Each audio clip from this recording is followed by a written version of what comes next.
Tov Shalom, alors nous ouvrons notre étude de Mishnah, plus exactement dans le Masechet Shabbat, dans le traité qui concerne les lois de Shabbat. Vous le savez, la Mishnah de façon générale n'est pas un catalogue très, systématique et des lois concernant le sujet de la Masechet. Je veux dire, la Mishnah n'est pas un Shulchan Aruch.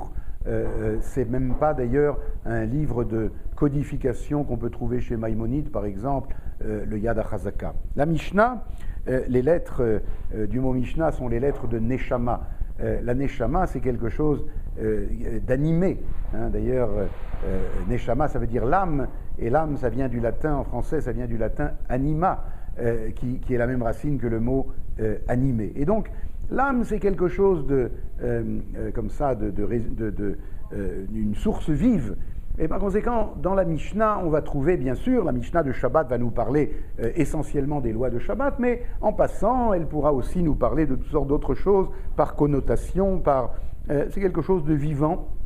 Et c'est d'ailleurs la raison pour laquelle nous avons choisi d'étudier de la Mishnah, afin que la source de la halakha, la source de la loi juive, vous apparaisse telle qu'elle est, c'est-à-dire une source vive et pas quelque chose de figé et de codifié d'une façon figée. Alors, dans le traité Shabbat, à partir du chapitre 17, Shiva Asar, eh bien, on va trouver plusieurs chapitres dans lesquels se trouvent de nombreuses Mishnayot concernant un sujet qui va être le nôtre. Donc on va piocher comme ça les Mishnayot qui nous intéressent concernant les lois de Muktzeh. Alors je ne sais pas si vous avez appris ce qu'est Muktzeh.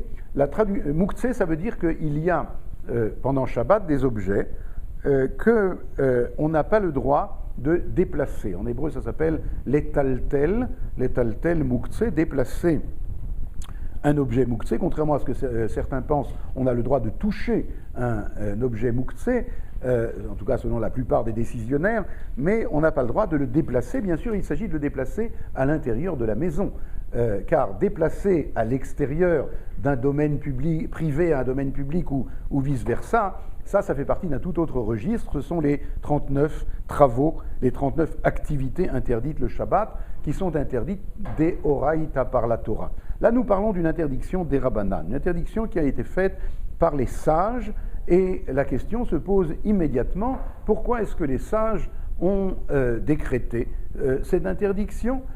Finalement, les objets Muktzeh sont des objets qu'il est permis de déplacer dans certains cas, pour certains d'entre eux en tout cas, et donc pourquoi interdire leur déplacement à l'intérieur de la maison?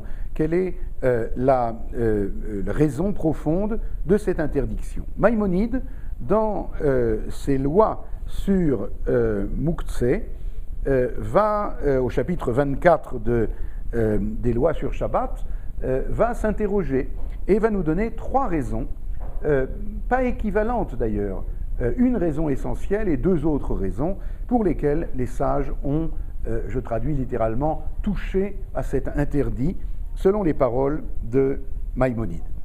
La première raison, dit-il, ressemble, je ne vous lirai pas le texte de Maïmonide, ça prendrait trop de temps, mais je vous schématise son enseignement. Alors il dit, vous vous rappelez certainement que dans le prophète Isaïe, nous avons au chapitre 58, nous avons plusieurs interdits qui sont ce qu'on appelle midivrei Kabbalah. Ça ressemble à une interdiction des Rabbanan, des sages.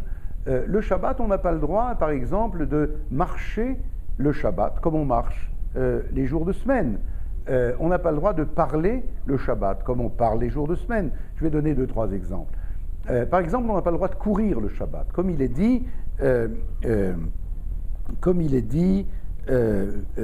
Vedaber Davar. Comme le prophète Isaïe l'enseigne, Mimtsoch Eftsecha Vedaber Davar, Balbalti.